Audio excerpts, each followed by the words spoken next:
শুভ সকাল বন্ধু। শ্রীর ঈশ্বর কথার তরফ থেকে তোমাদেরকে অনেক অনেক শুভেচ্ছা, ভালোবাসা। তো বন্ধু, কারা কারা ঠাকুরের বই পড়তে ভালোবাসো? আমার এই ঈশ্বর কথায় আমি চেষ্টা করি ঠাকুরের ছোট্ট ছোট্ট বাণী তুলে ধরার। আর জানো তো, আমরা যারা গৃহিণী, সংসারে সব কিছু সমস্যা যাদের আমাদের সলভ করতে হয়, কিছু হলেই মা এটা করো, মা ওটা করো, এই নিয়ে কিন্তু আমাদের সব কিছু। আর আমরা যদি একটা মুহূর্তের জন্য কোথাও যাই, আমাদের হাজব্যান্ড থেকে শুরু করে সন্তানেরা পাগল হয়ে যায়। মা বাড়ি নেই, তাহলে এটা হবে না। মাকে সবসময় চাই কাছে, তাই না বলো? তো মায়ের বাণী আমি কিন্তু খুব পড়ি। তো ঠাকুরের বই পড়া আমাদের কিন্তু সবার খুব প্রয়োজন, জানো তো। সাংসারিক জীবনে যত কিছু সমস্যার সমাধান কিন্তু আমাদেরকেই করতে হয়। আর এই সমাধান করতে করতে আমরা কখন নিজেদের কথাই ভুলে যাই। এই যেমন ধরো, ব্রেকফাস্টটাই তো টাইম মতো খাওয়া হয়ে ওঠে না। যখন বাচ্চারা সব বেরিয়ে গেল, ধরো মেয়ে বেরিয়ে গেল, হাজব্যান্ড বেরিয়ে গেল, তখন কিন্তু ওদের জলখাবারটা দিয়ে দিচ্ছি, কিন্তু আমাদের খাওয়ার টাইম নেই। এই না না, কাজের বউটা তো আসবে, ঘরটরগুলো গুছিয়ে নিই, নইলে ঘর মুছে দিয়ে যাবে, সব নোংরা হয়ে থাকবে। তারপরে আমরা যারা এই অনলাইন প্ল্যাটফর্মে কাজ শুরু করেছি, আমাদের অবস্থা তো আরও সাংঘাতিক।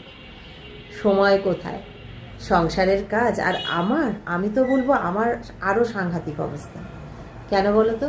এই ভিডিও করা, ভিডিও এডিট করা, তার সাথে সকালবেলা উঠে যেদিনকে আমি পুজো করার সময় না পাই, গোপাল জাগানো, আবার দুপুরে পুজো করা, রান্নাগুলো করা, এমনকি হোম সার্ভিসও আমার ঘরে খুব একটা চলে না, ছেলেমেয়েরা একদম পছন্দ করে না। সব মিলিয়ে না একদম কি বলবো।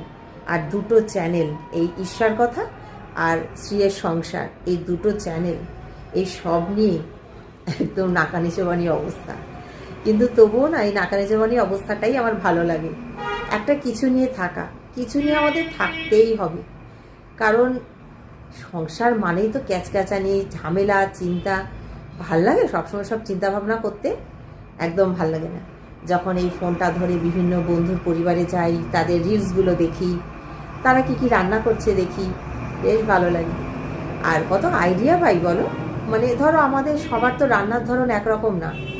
একটা ডাল ফোড়নও একরকম, তরকারি করছি আমি একরকম, আরেকজন আরেক রকম করছে। আর ঘুরিয়ে ফিরিয়ে একটু রান্না করলে কিন্তু ভালোই হয়। ভাবি, বাহ, ও ওখানে ওই ফোড়ন দিল, তাহলে আমি এটা করে দেখবো। তো এইভাবে শেখা আর কি। তো এই অনলাইন প্ল্যাটফর্মটা কিন্তু আমাদের জন্য বেশ উপকারী। আমরা যারা এই প্ল্যাটফর্মে কাজ করে চলেছি, ভালোই আছি সব কিছু নিয়ে। কষ্ট হয় ঠিকই, বিশ্রামটা কম হয়, ঘুমটা কম হয়। তো চলো, আর গল্প করব না, এবার যে যার কাজে লাগি। আর ফোনের এখন অনেক কাজ বাকি।